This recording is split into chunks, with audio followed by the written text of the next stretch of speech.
여러분 안녕하십니까? 정부 긴급 재난지원금의 일반 주민 신청이 내일부터 시작됩니다. 신용카드나 체크카드로 받길 원하는 주민은 내일부터 공적 마스크처럼 본인이 해당되는 요일에 카드사 홈페이지에서 하면 되고, 오프라인 신청자는 18일부터 카드사와 연계된 은행 창구에서 신청하면 됩니다. 지역 상품권과 선불카드로 받길 원하면 18일부터 읍면동 주민센터에서 신청하면 됩니다. 강원도는 정부 긴급 재난지원금은 도내 취약계층 30만 명에게 40만 원씩 지원하는 강원도 생활안정지원금과 별도로 지급된다고 밝혔습니다. 코로나19 방역 체계가 생활방역으로 바뀌면서 그동안 운영을 중단했던 관광시설들이 속속 재개장하고 있습니다. 첫 휴일을 맞아 관광객들이 몰렸는데 비교적 방역 관리가 철저했고 관광객들도 큰 거부감 없이 지침을 지켰습니다. 백승호 기자가 현장에 다녀왔습니다. 탁 트인 소양강을 짜릿하게 느낄 수 있는 스카이워크입니다. 코로나19 사태로 폐소됐다 최근에야 문을 다시 열었습니다. 이곳을 찾은 관광객들은 그동안 갑갑했던 마음을 조금이라도 풀 수 있어 좋다고 말합니다. 원래 저희가 서울에 사는데 거기는 사람도 워낙 많고 그래서 좀 바깥으로 나온 것 같아요. 그래서 좀 하루빨리 풀려가지고 좀 자유롭게 돌아다니는 날 왔으면 좋겠어요. 하지만 아직까지 완전 정상화가 아닙니다. 스카이워크로 올라가는 계단인데 이렇게 막혀 있습니다. 입구를 한 곳만 운영해 관리하기 위해서입니다. 마스크를 쓰지 않은 관광객은 아예 입장이 안 됩니다. 발열 체크를 받아야 하는 것은 물론 이름과 연락처도 적어야 합니다. 확진자를 이제 예방하기 위해서, 그리고 지금 야외 시설이 개장한 지 얼마 안 됐거든요. 그러다 보니까 이제 철저하게 그런 부분을 해야 되니까. 코로나19 방역이 생활 속 거리 두기로 전환되면서 일부 관광시설의 운영이 다시 시작됐습니다. 하지만 시설마다 마련된 방역 지침을 꼭 지켜야 합니다. 마스크와 손소독은 필수고 필요에 따라 인원도 통제됩니다. 하지만 많은 관광객들이 방역 수칙을 비교적 잘 지키면서 큰 혼란은 없었습니다. 아직까지는 다들 조심을 해야 되는 상황이고 학교 자체도 못 가는 상황이기 때문에 최소한은 해줘야 된다고 생각해요. 불편함은 당연한 거고요. 그 정도는 해줘야 될 것 같아요. 지역에서 코로나19 집단 감염과 같은 돌발 변수만 없다면 그동안 멈췄던 관광과 경제 등이 다시 기지개를 켤 것으로 전망됩니다. MBC 뉴스 백소입니다. 강릉 경포해수욕장 인근에 있는 초등학교 앞에 오피스텔이 건립되는 것을 놓고 학부모들은 교육 환경이 나빠진다며 반발하고 있습니다. 수익형 호텔을 지으려다 허가를 받지 못하자 사업자가 오피스텔로 이름만 바꿔 추진하는 거라고 주장하고 있습니다. 박은지 기자가 취재했습니다. 경포대 초등학교 정문 인근의 공터. 최근 이곳에 10층 규모 오피스텔 건물 2동의 건축 허가가 접수되면서 학부모들이 반발하고 있습니다. 지난 2018년 사업자가 같은 규모로 수익형 호텔을 지으려다 교육환경보호위원회 심의에서 부결되자 이번에는 오피스텔로 문의만 바꿔 다시 추진한다는 겁니다. 학교 주변 200m 이내를 상대 보호구역이라 하는데 이곳에 호텔 등 숙박시설을 지으려면 교육청 심의를 통과해야 하지만 오피스텔 같은 주거시설은 심의가 필요 없습니다. 학부모들은 일단 심의가 필요 없는 오피스텔로 허가를 받아 건물을 짓고 나서 호텔 등으로 용도를 변경하거나 불법으로 숙박 영업을 할 수 있다고 우려하고 있습니다. 이미 경포대 초등학교 주변은 모텔이나 펜션 등 숙박업소 그리고 유흥시설들이 질비하게 늘어서 있어 학부모들은 아이들의 교육환경 저하를 걱정하고 있습니다. 문란한 옷 차림이라든가 또 담배를 피고 있는 모습들이라든가 또 오토바이를 타고 학교 교내를 이렇게 순회하는 모습 이런 것들을 볼 때마다 여기가 굉장히 아이들로부터 안전하지 않는 곳이구나라는 것을 많이 느낍니다. 교통 안전 문제도 제기되고 있습니다. 현재 정문 통학로는 인도와 차도 구분이 없어 공사 차량이 수시로 오가게 되면 사고 위험이 높아질 수밖에 없습니다. 교육청은 교육환경 보호구역이라고 해도 오피스텔 등 주거시설 건립을 막을 법적 근거는 없다면서 현재 학교와 학부모들의 의견서를 모아 허가기관인 강릉시에 보냈고 공사 시 분진이나 소음 피해 최소화, 통학로 안전 확보 등 보완이 필요하다는 입장도 함께 전했습니다. 그쪽이 상시 침수 지역이거든요. 그래서 지반이 약하고 2019년도 보수를 한 상태이기 때문에 침해 가능성 여부를 충분히 검토를 해서 건축과에 이제 허가를 좀 해달라. 그거 저희들이 안내는 해드렸습니다.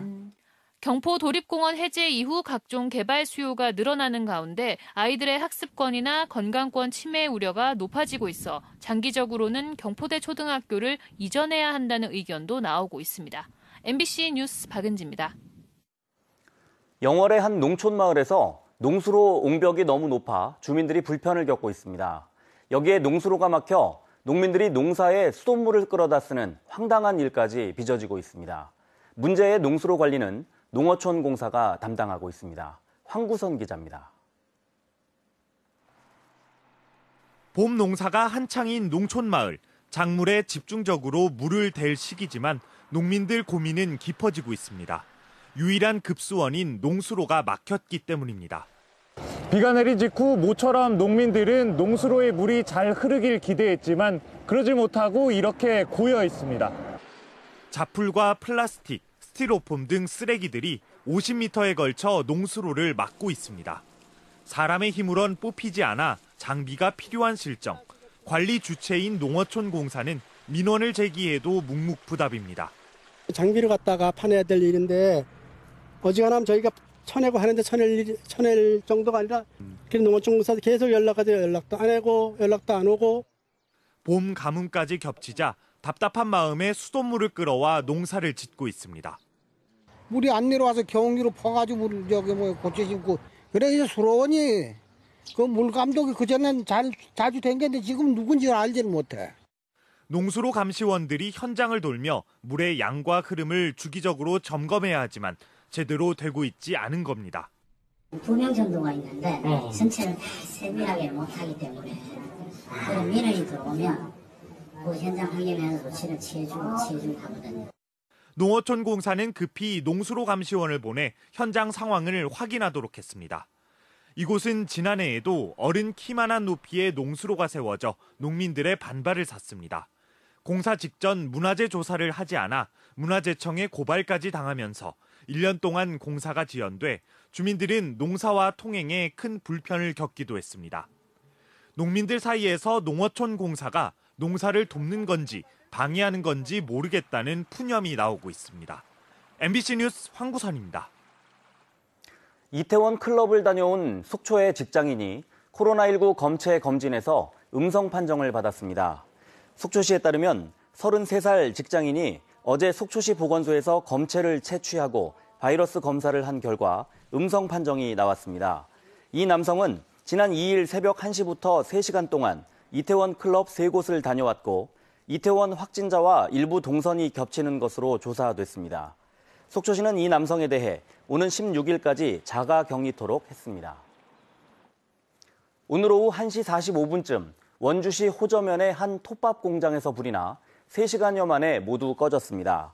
이 불로 창고로 사용하는 338제곱미터 건물과 내부 집기 등이 모두 불에 타 소방서 추산 3억 원의 재산 피해가 났습니다.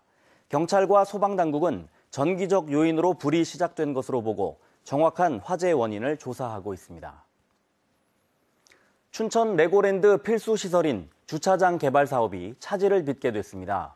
강원도 개발공사는 내년 5월 테마파크 임시 개장에 맞춰 춘천 중도에 1,800여 대를 수용할 수 있는 주차장을 조성할 계획이지만 강원도의회 기획행정위원회는 주차장 부지 매입비 증액분 58억 원을 전액 삭감했습니다.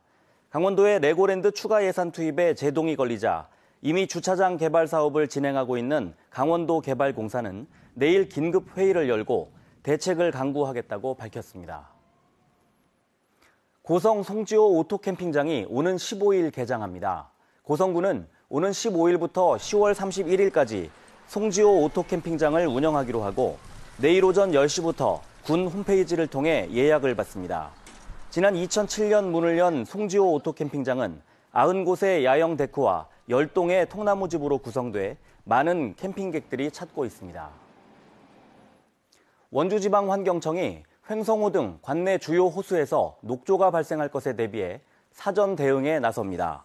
원주환경청은 올해 기온이 높고 강수량이 적어 녹조 발생에 유리한 환경이 만들어질 것으로 예상됨에 따라 녹조 모니터링 확대와 수질 오염원 관리, 녹조 현장 대응과 관계기관 협업 강화 등 대응 방안을 추진한다고 밝혔습니다.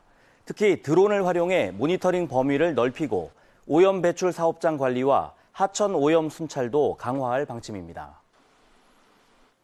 강릉에 위치한 유명 커피숍의 건물 디자인을 모방한 건축사에게 대법원이 유죄를 확정했습니다. 대법원 3부는 저작권법 위반 혐의로 기소된 건축사 김모 씨의 상고심에서 벌금 500만 원을 선고한 원심을 확정했습니다. 김 씨는 지난 2018년 3월 경남 사천시에 강릉 테라로사 건물을 모방한 건물을 건축한 혐의로 재판에 넘겨졌습니다. 김 씨는 테라로사 건물 형태는 다른 건물에서도 볼 수 있어 창작성이 없고 디자인을 모방하지 않았다고 항변했지만 재판부는 미적 창의성을 갖춘 저작물로 인정된다고 판단했습니다. 관광 양양의 이미지를 흐리게 했던 남양양 IC 인근 양돈 축사가 철거될 예정입니다. 양양군은 악취 등 집단 민원이 발생한 현남면 임호정리의 돈사 4동을 철거하기로 농장 측과 합의했다고 밝혔습니다. 양양군은 다음 달 말까지 돼지 3,000마리가 출하되면 폐업 보상금을 지급하고 연말까지 돈사를 철거할 계획입니다. 뉴스를 마칩니다. 고맙습니다.